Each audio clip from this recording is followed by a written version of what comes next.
بعض روایات میں یہ آتا ہے کہ سورہ یاسین کے پڑھنے سے 2 قرآن پاک کا ثواب ملتا ہے، اور بعض روایات میں یہ آتا ہے کہ سورہ یاسین کے پڑھنے سے 10 قرآن پاک کا ثواب ملتا ہے، اور بعض روایات میں یہ آتا ہے کہ سورہ یاسین کے پڑھنے سے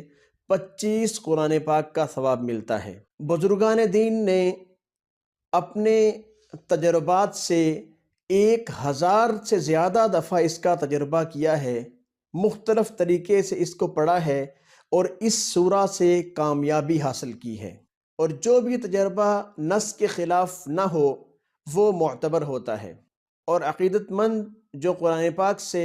محبت اور لگاؤ رکھتے ہیں ان کو خوب فائدہ پہنچتا ہے اس سورہ سے۔ تو مفسرین اکرام یہ بھی فرماتے ہیں کہ سورہ یاسین